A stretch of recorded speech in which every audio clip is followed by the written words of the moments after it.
our Mulukan Kakatu. Scientific name is Kakatu molescensis. These birds can be found in eastern Indonesia, and they are the largest among the white kakatus. Go, Chaka. There you go, the show was officially started. A round of applause for Chaka with trainer April. Hello everybody and welcome to Manila Ocean Park All-Star Bird Show with me, Trainer Rochelle. So here's an object that I will hide under one of these three silver cups. Where do you want me to put this object? On your left, on your right, or in the middle? Which side? Left, right, or middle? Okay, let's put it right here. Now let's call in our psychic bird, Dazzle. Dazzle is our super-crested kakatu. Scientific name is Kakasua galerina. Common inhabitants in open woodlands and forest areas along the east coast of Australia. They are very loud birds and can mimic almost any sound. They typically feed in seeds, nuts, fruits such as durian, papaya, rambutan, and they also love corn. Now guys, do you think Dazzle has the ability to find a hidden object? If it says then say, you can do it, Dazzle! Go Dazzle! Go Dazzle! And he found it! A round of applause for Dazzle with Trainer Myers.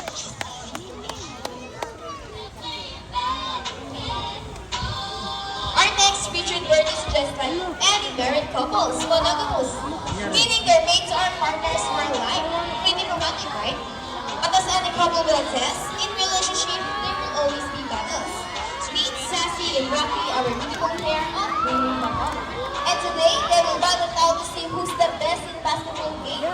But before we start, I'll be dividing you into two groups. All the girls will cheer for Sassy. Come on, girls, let's cheer for Sassy. Sassy, Sassy, Sassy, Sassy. And for the boys, let's cheer for Rocky. Rocky, Rocky, Rocky. Birds ready? Trainers ready? Set, go! Here's Rocky first ball, followed by Sassy. Oh, second ball for Rocky. And Rocky wins! Wow, what a close game. Trainer Sean, what can you say about that? You lose this time. All then, I want another race. He wants another race, Trainer Jerry. Are you sure about that? Do you want Sassy to lose again? This time I guarantee that Sassy will win. So what race do you have in mind? I'm thinking about the ring race. So what is the ring race? The first bird who can drop 3 rings into the pole, the fastest is the winner, and that is the ring race. So the ring race shall be. Remember guys that boys have already 1 point. So girls, let's cheer for Sassy to win this time. We'll be doing this again. This time, our ring race. Ready, set, go! Here's Rocky first ring. Oh wait, what's happening? Second pick up 3 rings at the same time. How clever is that? And the winner is Rocky. A round of applause for Sassy and Rocky with Trainer Jerry and Trainer Sean.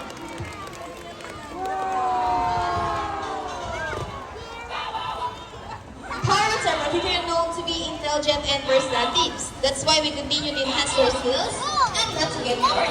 Here's Sassy, our green-winged duckle, and she will show us how intelligent she is by putting the shake trap into the correct slot. Just like Sassy, green-winged duckle is from South America. They are known to be the gentle giants of the parrot family. It is because they are the second largest next to the hyacinth macaws. They can grow up to 92 centimeters in length and can live up to 8 years old. Scientific name is Arachloromptera. And for the last shade, no Sassy. Intelligent, right? A round of applause for Sassy with Trainer Sean.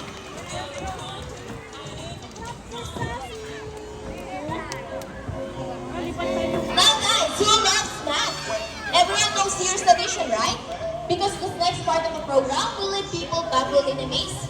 Even as trainers, do you think birds can do math? But before we call in our mathematical wizard, I need 2 numbers between 1 to 15. Any numbers between 1 to 15?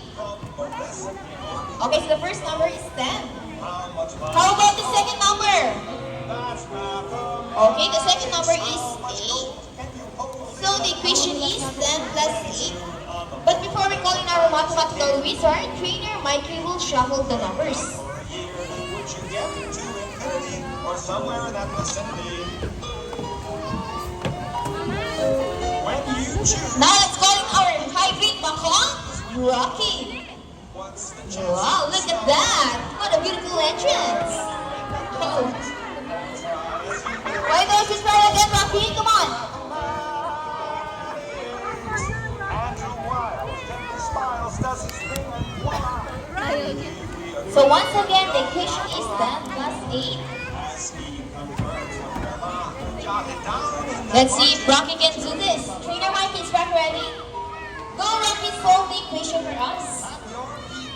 Keep in time to the beat of a song. Again, 10 plus 8. Sing along, harmonize with the rest of the guys. And he gets the first number. You just can't get away from mathematics. Correct! How about the second number? Well, Rocky loves numbers. Counting sheep. He gets the number 8, so 10 plus 8 equals 18. A round of applause for Rocky with trainer Mikey. This time, I need a volunteer with 500 decibel. Anyone here who wants to be the lucky volunteer for today? Just raise your hand, and my co-trainers will choose one. We need an adult, bawal po ang bata, with 500 decibel. Come on guys, don't be shy. When it's noon on the moon, then what time is it here? If you could count An adult male or female with 500 decibel. Okay, I think we got one. Our next featured bird is the most intelligent parrot here at Manila Ocean Park. These birds can detect the money if it's real or fake. Come here, Mom. Join here on stage.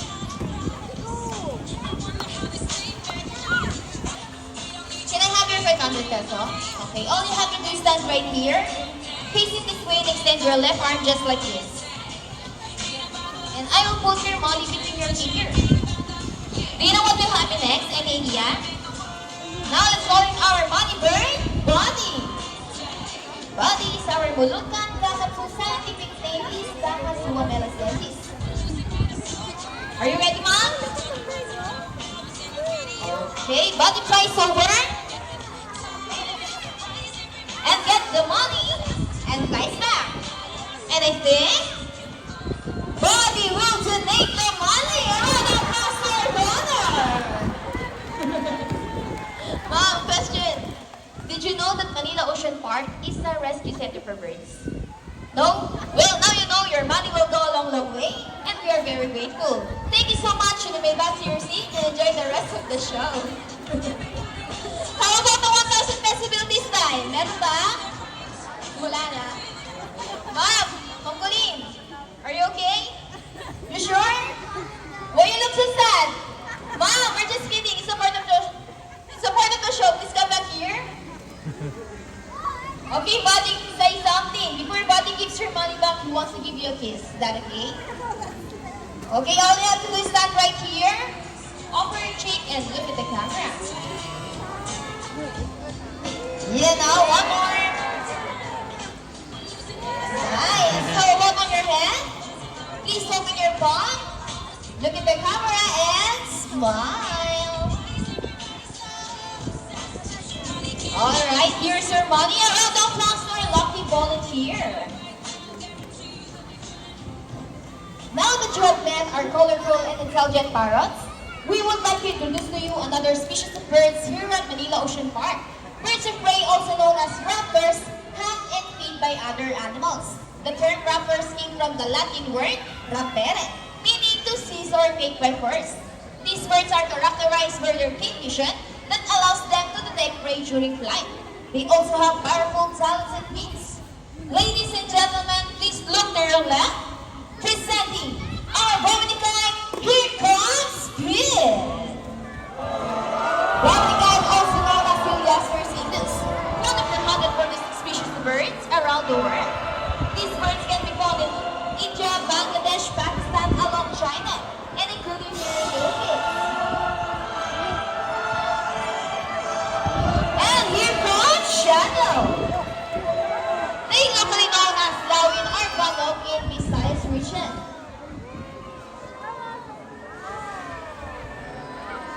can see, we have our homing pigeons. Homing pigeons have this homing ability. They are generally returned to its nest and mate. A round of applause for our vomiting line and our homing pigeons. We believe that there is hope. We only not try to make her a friend to the sea, but also can land in the air as well. Now guys, who knows the 3Rs? It's reduce, reuse, and recycle. Very good. So once again, here's Rocky to show us the proper disposal. Go Rocky.